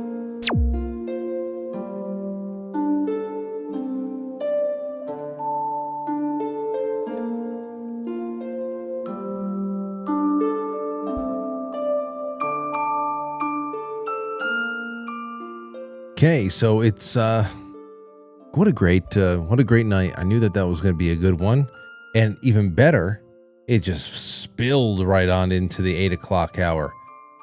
Nice, healthy conversation with Will Brown. Let's get into your super chats. Nathan over on pilled.net says the rhythm is gonna get you, Frank. Oh. Delona, thank you for the cookies, my friend. It's great to see you out there. It's good to have you guys over there. I'm looking at you all on Badlands in the Rumble chat. You're wonderful. I hope that you've enjoyed the time that we've spent together over these last 27 episodes we've done. That means 27 weeks, 27 Thursdays, and I've only missed like one, I think, because of a technical difficulty. How is it that we've been doing these Badlands shows for 27 weeks? Is that even real? How can you even spend all those? How can you fit all those weeks into 1 year? All right, let's see. On the Quite Frankly Rumble, everybody's having a good time. Sarah Blazik says, excellent show. Thanks for the book drops. I will definitely be adding them to my library. I am going to read the Mark Booth book again at some point because there's just so many kooky, factoid conversation bits in there. A book by David Montgomery called Dirt, The Rise and Fall of Civilization. It does a great job filling in the missing pieces of why a lot of these people disappear or move, says Sarah. Well, I appreciate that. Thank you so much. Jay Britt says, another great interview, Frank. Will Brown is a captivating guest. Thank you. And then Dan Schumann says, so he's got it right, Frank. It's the Anasazi. Okay, so then he said he had it right. He had it right. Oh, there's so much. There's so much. I got another one over here from Terry Towers. Terry Towers, that's a new one. Terry says, Frank, I just want to thank you for years of a production that only gets better. I wish I can contribute more to the show. I plan on becoming a sponsor sometime over the holidays, especially now for the new cameras. Okay, well, first of all, I'm happy you're enjoying yourself. That is music to my eyes.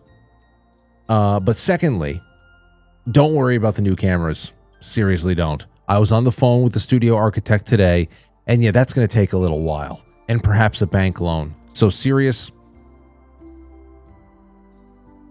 When the cameras come in, it's going to be because it's just time, and the resources are going to dictate the steps that need to be taken technologically. And, you know, things will flow in, and we'll know when the time is right. But I know exactly who I want to go to when the time is right. But I'm not even going to tell you the figures. Not even going to tell you. So, yeah. If $5 or $10 a month is something that you can handle, please consider becoming a sponsor to the show. In fact, here is there's the QR code for all of your options right there. You will not regret it. I go above and beyond for my VIPs, just like I go above and beyond for anybody who likes watching every night. I just want you to have a good time when you're watching this show, regardless if you're a sponsor or not. But it is an act of voluntarism. I need voluntary support in that respect. And if it's something you just can't handle right now, then remember, you can give to the show by giving a thumbs up wherever the hell you watch it. Hit the thumbs up, leave a comment about whatever subject matter has you intrigued or fired up in the comment section. That's great. And you know what? If you watch on some place like YouTube, don't skip the ad. The 2 ads that pop up over the course, I don't know, what is it, every 22 minutes or so? Don't just watch one ad all the way through. You can skip the other ones. I don't know. Maybe that amounts to $5 a month when you consider all of the shows that we do every week for 4 weeks, 4 weeks a month. Maybe that is $5 a month of just you saying, I'm not going to skip this ad because I love Frank. I don't know how that works. But I do know that we are in the good old days. And there's better days coming, and thank you so much for little messages like that. But seriously, anybody out there, yeah, don't worry about the camera fund. No, I got to talk to a banker about that. All right, and I don't want to talk to a banker. I don't want to do it. All right, so listen to this. The overview of Mark Booth's vegetable people concept.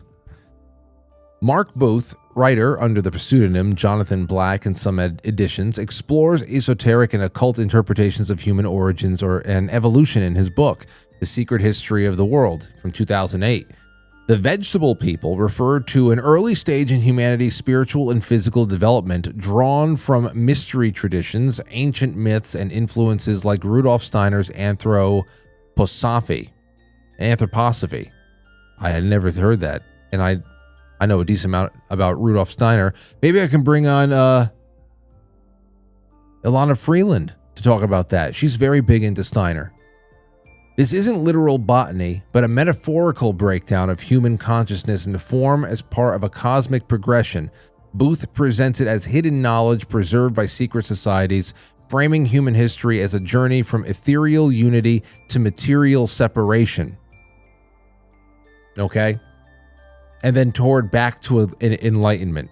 So the whole idea was that material separation from the unity of our creation and our creator was that we were actually so much more part of the earth. And, just like as your garden develops and it grows and it blossoms and it bears fruit and then it withers and it dies away and then it comes back again. It's just that we were... You could say that we sprout from the earth in many ways, but this was a lot more literal in its figurative. Anyway, here's the breakdowns here. The first stage, and this is all coming back to me now. This is off the screen. The first stage, and I'll open up the line. No, we don't have time for open up lines. Is mineral, inorganic matter. So the densest, most rigid form of existence, the foundation of the physical world, matter solidifies fully around the 12th millennium BCE. So we're talking about, again, 12,000 years BC.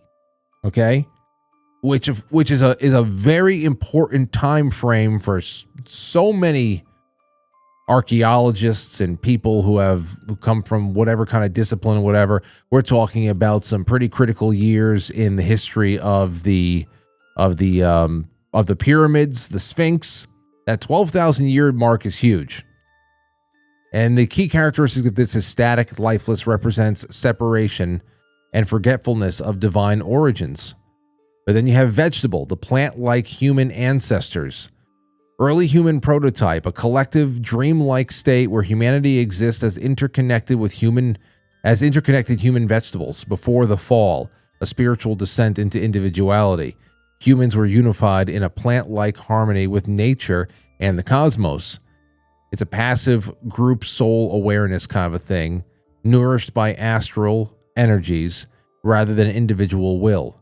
No sharp ego boundaries, whatever. And this is where I think where the whole skull thing is really there. Here you go. Yeah. Core vegetable people phase. Booth describes this as a time when humans forgot their vegetable nature upon hardening into animal forms, leading to duality, which is self versus the world. This stage symbolizes lost unity. Modern humans strive to reconnect with our vegetable selves through mysticism. And the reason why this is all so important when you read this book is because it again gives a profile for a lot of disciplines and mystery schools that teach this kind of thing. This would have gone really well tonight if we had Leo Zagami on last night. I don't even know where Leo is. I hope he's all right, because I've sent him several emails, yesterday alone, just trying to confirm. I hope he's all right. But then we have the animal, and then human, and that's where animal were starting to be driven by survival and reproduction and sensory experience, and the emergence of basic ego and separation from the divine.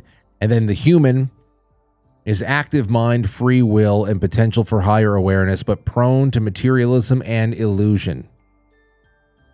So it's a lot. Cosmic imagination, the fall. Interesting reading. Wouldn't call it a coffee table book, but interesting reading. And I should probably go cover to cover at some point. I have so much reading to do. All right. Let's see. I was asked this by Andrew Tainer, Big Tane, last night. And I'm going to bring this up again when we have Christopher Knowles on next week. Next week guest lineup is fantastic. It really is. But Andrew says, Frank, what order are you going to watch Star Wars in with your daughter for the first time? And this is a very common question. And I'm going to bring it up again with Christopher Knowles, but I'm just going to tell you guys this. I think that for the basic newbie who just doesn't know anything, go in the order of release. That's 4, 5, 6, 1, 2, 3. Okay? Just go 4, 5, 6, 1, 2, 3. But the way that I like to watch it, once you have been, you've been initiated and you say, I like this. I like the story. I like the characters. I like the arc. I like all this stuff. I like the political intrigue and the false flags and the destruction of a republic and being on both sides of a war and hidden dark forces that you just can't put your finger on. And, anyway, but for me, I say, if you're already a vet, you go 4, 5, okay, New Hope, Empire Strikes Back, and then you go into your flashbacks. The end of Empire Strikes Back, the rebellion's kind of licking its wounds. Luke's got his hand cut off. He was just shocked by a big reveal.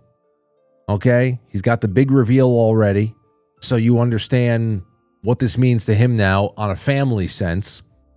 And then you go to flashbacks.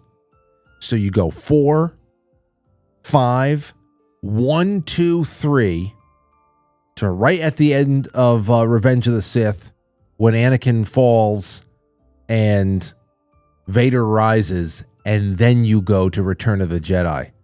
The flashback is over. And then you start, and then you go right into the movie that completes Anakin's redemption arc. That's what you do. 4, 5, 1, 2, 3, 6. And that's when it just feels like, ah. And then you go build your own lightsaber in your driveway. You have a contingency plan for all things, including absolute nuclear meltdown. Just make sure you get it. Just make sure you check some boxes off. All right, here's another thing I'm going to do real quick. I think it's pretty funny. Let me see here. Let me see what people think about that. Good idea, Frank, says Jeannie. Says, thank you. Thank you so much. Rogue One before 4? No, Kobe, you don't do Rogue One until after you get through everything. So, yeah, you can introduce it before 4 after you do the newbie run. And then you do... And then you can start, I guess you can start doing it. I wouldn't. Even though it's a good movie, it's just not, it's not enough, it's still not classic. You can put it in afterwards.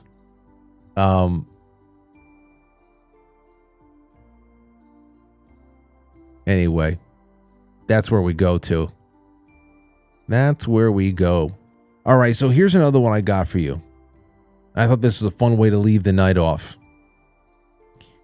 This was I don't know how many years ago this was, but I found it on Tumblr. It's just a wonderful thread from somebody on Reddit. Ask Reddit, what's something you found on a partner's phone that instantly changed the relationship forever, but they never knew you saw it?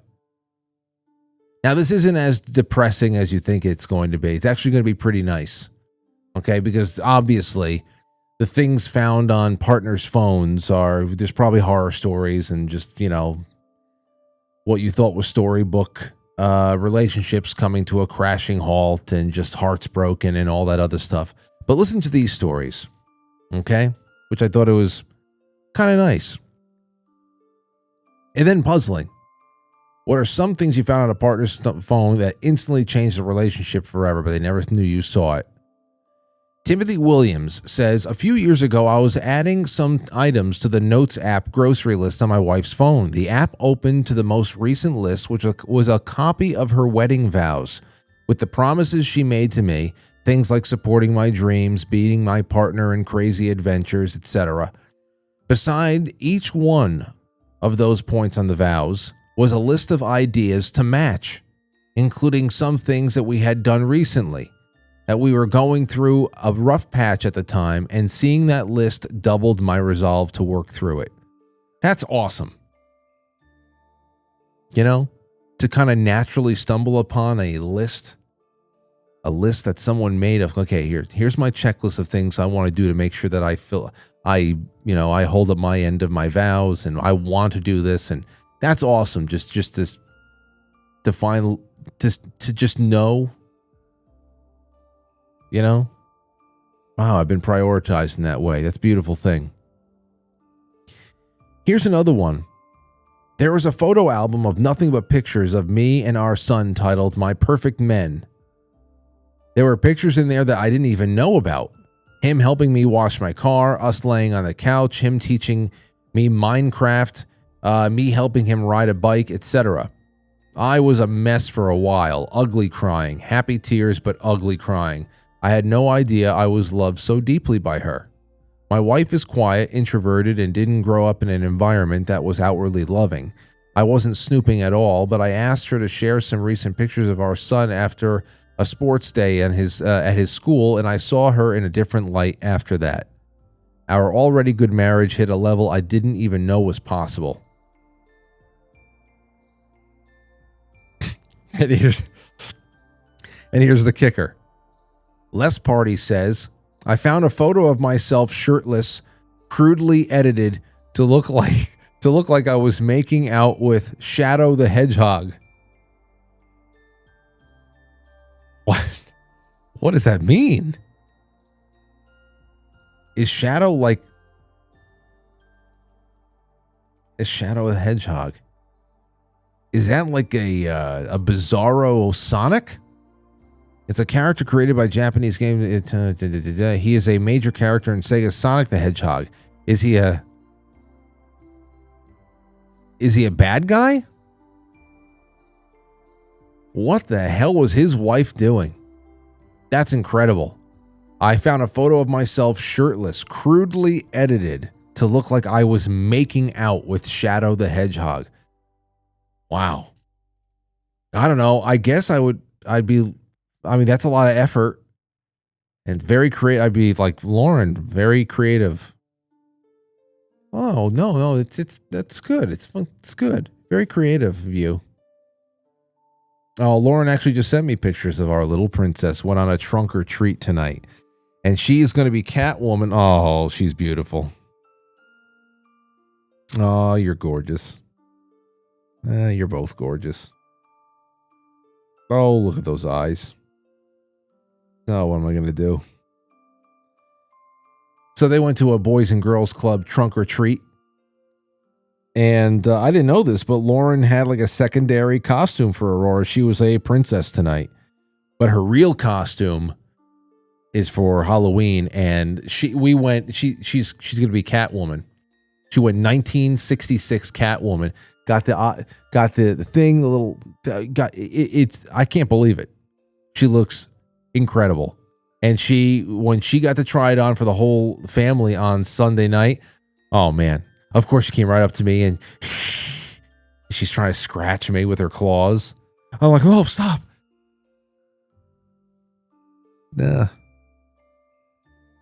Anyway, can't wait to go home and steal all the almond joy. That, of course, I'll eat tomorrow.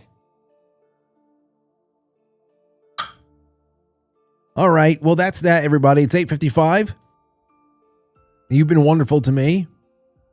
And just remember, tomorrow night we are live at 7 o'clock. It's just not going to be here. What I will do is I will share the link on in a YouTube post. I'll put it on Telegram. I'll put it on YouTube. I'll put it on Twitter, wherever the hell else. So we're live at 7 o'clock, but just on a different YouTube channel. It is The Playhouse, which is right there. You can actually click through. It's an affiliated channel on the front page of the Quite Frankly YouTube channel, so you can go that way. And I'll see you then. And then I'll see you for Saturday night, which is going to be fun. We're going to be reading more of your spooky stories. We'll have a hookah pact. Sherry and Dave will be here. I don't know who else will be here. It might just be us three, but we've been having a great time on Saturday nights, and that'll be on pilled.net. Wonderful times ahead, and I hope you had a great night. Thanks again to Will Brown for coming on. Thank you to all of our friends on all the chat rooms that have gathered here tonight. Sentinel just said, I went to a matinee in 1989 and saw Back to the Future 2. I was 20, so no one else was in the theater, so I smoked a cigarette because I could. It was unreal how cigarettes made so much smoke dancing through the projected light. Yeah. I love hookah smoke in a projector light.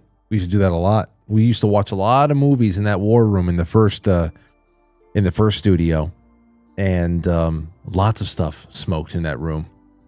A lot of it had just smoke-a-thons and bake the whole room out, and then order trucha frita and fried calamari and lomo saltado and so many other things from the Peruvian place down the street.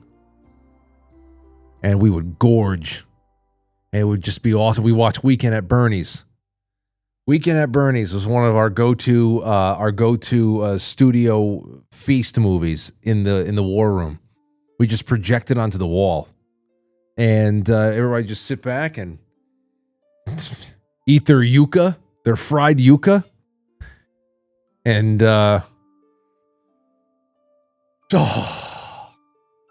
and you know, Bernie Lomax. Bernie Lomax. What are you going to say? It's a great movie.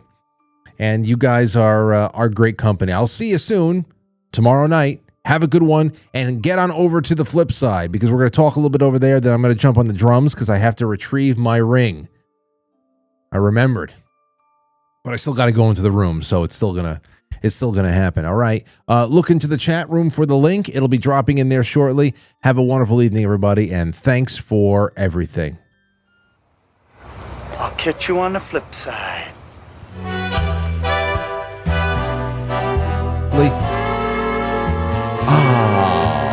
Quite Frankly is filmed before a live studio audience. Thank you to our super chatters, Jeannie, Jay Britz, D. Schumann, that's Dan. Thank you to all of our Rumble ranters, Sarah Blazek, all of them. Thank you, guys. I'm going to be in the pilled. I'm going to show you a picture of one of these pictures I just got and everything else. So come and hang out. We'll see you soon.